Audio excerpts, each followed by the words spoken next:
বেগুনি আর আলুর চপ কি ফুলে না? তাহলে এই ভিডিওটা দেখতে হবে। আজকে টিপসের সাথে শেয়ার করেছি কিভাবে বেসনের গুলা সহ বেগুনি আর আলুর চপ ভাজতে পারবেন। 1 কাপ বেসন নিয়ে নিচ্ছি আর বেসনটা চেলে দিতে হবে, সাথে গুঁড়া মশলাগুলোও চেলে নিব।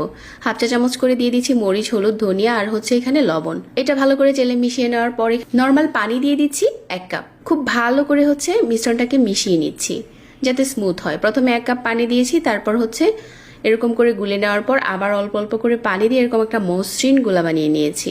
এই গোলাটা সাইডে রেখে দিয়ে এখানে গরম থাকা অবস্থাতে আলু মেশ করে নিচ্ছি। পেঁয়াজ বেরেস্তা, ধনেপাতা কুচি আর হচ্ছে লবণ দিয়ে, শুকনো মরিচের গুঁড়া দিয়ে বেগুনগুলো স্লাইস করে নিয়েছি। যে বেসনের গুলাটা প্রথমে রেডি করেছিলাম, এখন হাফ চা চামচ দিয়ে দিচ্ছি বেকিং পাউডার আর 1/4 চা চামচের মতো কালো জিরা। বেগুনটাকে একটা সাইডে এভাবে করে ধরে গোলাতে ডুবিয়ে হচ্ছে উঠিয়ে নিতে হবে। এখন গরম তেলে দিবেন, এগুলো ফুলে উঠবে এরকম করে। তো এভাবে করে বেগুনি আর আলুর চপ বানাতে পারেন। এখানে টিপস হচ্ছে বেসনের গুলাতে হচ্ছে আপনি বেকিং পাউডার বা সোডা যেটাই মিশাবেন, একদম চুলাতে যখন দিবেন ঠিক তখন মিশাতে হবে।